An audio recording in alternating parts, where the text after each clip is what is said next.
This is the 8th update on my 2/5 scale Sherman M4A3E8. I didn't get a whole lot done in the last 2 months. I've just been too busy with other projects. But what I did get done was I got an air compressor installed on the tank.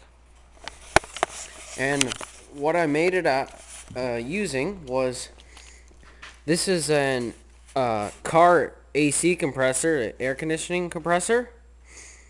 And I just sawed the pipe off here and put a lawnmower air filter in it, and then I put a grommet on the end with a hose from a I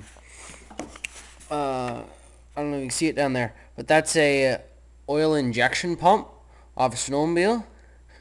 So I got the pump in there, and then I needed a way to drive the pump whenever the clutch was engaged on that AC compressor. So I took a piece of rubber hose and connected it to the one end of the injection pump, and then I took the bolt off of the clutch on the AC compressor and made up a bolt with threads on the both ends and put the bolt on there, and then I put a with a gear clamp, I put it on the end of that bolt and on the bolt on the injection pump to hold it on.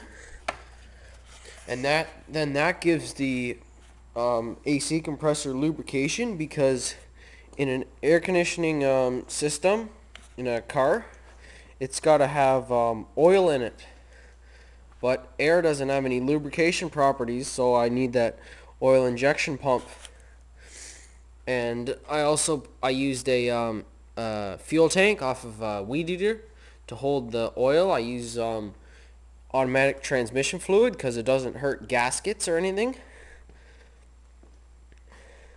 And there's just a tank off of a small air compressor. It's a 3-gallon tank. And in order to engage and disengage the clutch on the AC compressor, I've got a switch here, which it turns on and off power to this pressure switch here, which is off a small air compressor. And how it works is, I've got power comes into that switch and then comes out and connects to this pressure switch. So whenever you turn the main air compressor switch on, it sends power to this pressure switch, and then the pressure switch reads the pressure in the tank, and if the pressure is below, what is it, I think it's like 80 pounds, then the pressure switch kicks in and sends power to the clutch in the AC compressor until the pressure in the tank gets to 100 pounds, and then that switch disengages and it stops building up pressure. And I've also got a pop-off valve in here, or pressure relief valve, in case the pressure gets too high. It's set to pop off at it's 105 pounds, and the pressure switch builds up to 100 pounds, but I want to replace the pressure switch and the pop-off valve so I can have it build up to 120 psi, because I want the extra 20 psi so I can fill up the tracks.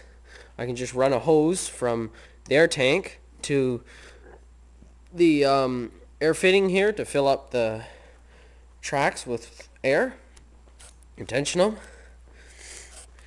And so the AC compressor has a serpentine belt on it, and this is a V-belt on the main drive, and this has to be able to disengage and engage, while the compressor should be able to run whether the clutch is engaged or disengaged. So what I ended up doing was, on the engine pulley, it's got a V pulley, and then on that pulley I put a serpentine pulley on it, and then drilled 4 holes through it, and then put bolts in there to hold it on, and put Loctite on them so it wouldn't come loose. And so far it's been working good. So now I'll show you guys the air compressor actually doing something. I'm not going to power the gun today because I don't really have any ammunition now. But on my pickup truck here, the far tire is flat, and this one's on this side's a little low. So I'll drive the tank over there, and then I'll fill up the tire, and then I'll just set the camera down until I get over there, and then I'll come back over, grab the camera, and videotape filling up the tire.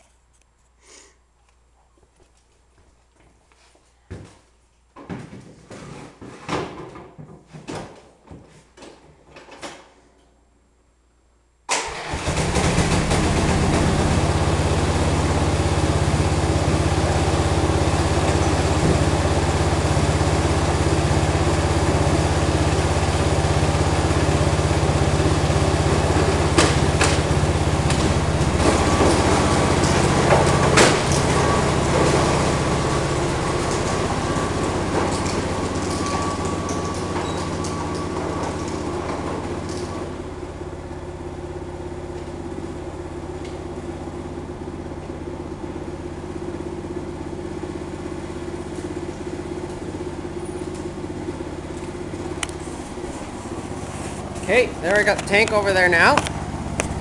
Now we'll connect the air line to the air tank.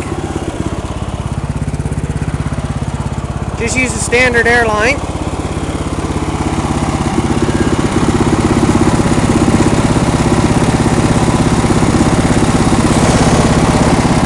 Okay, I got that connected. Now we have to hit the switch to engage the clutch, or turn on the air compressor. Now you can hear the engine bog down. That tells you the compressor is drawing power from the engine. And after the engine revs up, the clutch is disengaged and it's up to pressure. There, it's up to 100 pounds now. Now I'll fill up tire.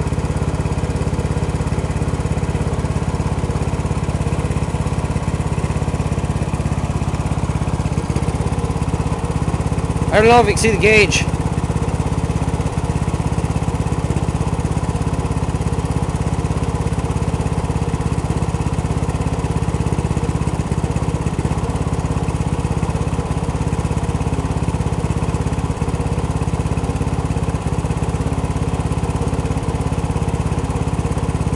Fill it up to about 30 pounds.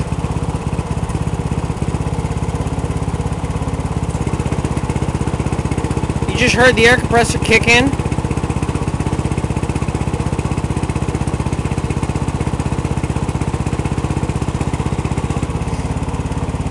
There, it shut off, it's up to pressure.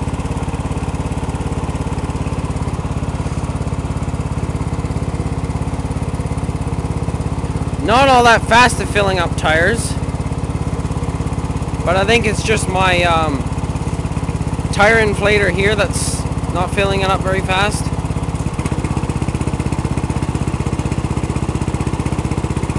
There, we're at 20 pounds.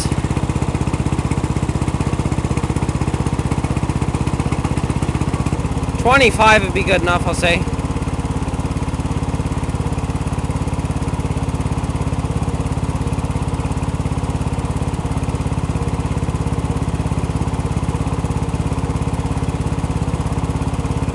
Okay, that's good. Now the other tire is really flat, so I'll go fill that one up. See, look at it, it's almost sitting on the rim. And it's really handy having the portable air compressor, being the tank, to fill up tires, or you can also run air tools with it. Although you have to really rev the engine up because the compressor doesn't fill up all that fast. And it doesn't have a very big tank.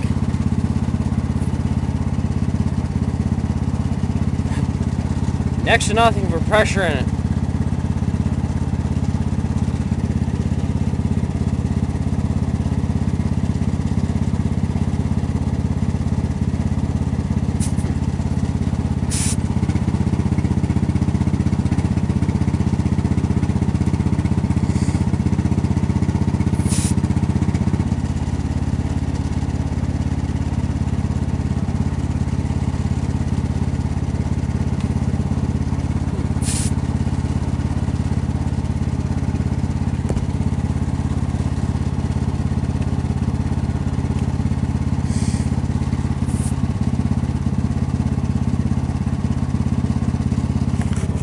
Wait, let me check, make sure that's on all the way.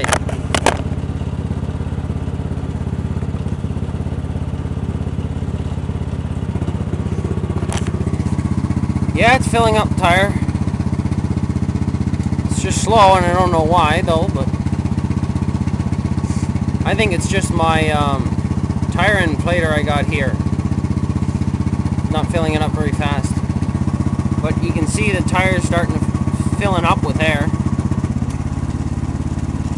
It's not almost sitting on the rim anymore.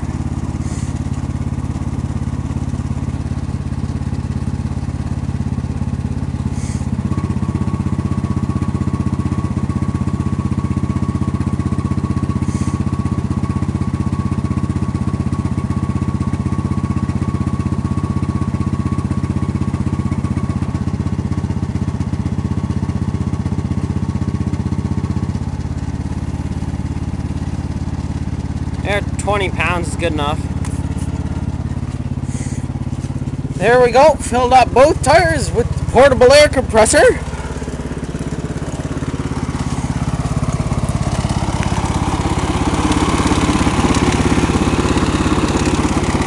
And also, the reason I actually put a compressor on the tank was not just for filling up tires, although it's handy for doing that, but mainly the reason I put it on because the gun, which I think I showed you in another video on my YouTube account, but it runs on compressed air. So I'll mount the cannon up in the turret, and then I'll use this air compressor to run the gun. So it works well though. That's it for the video. Hopefully you liked it. Thanks for watching. Rate, comment, and subscribe.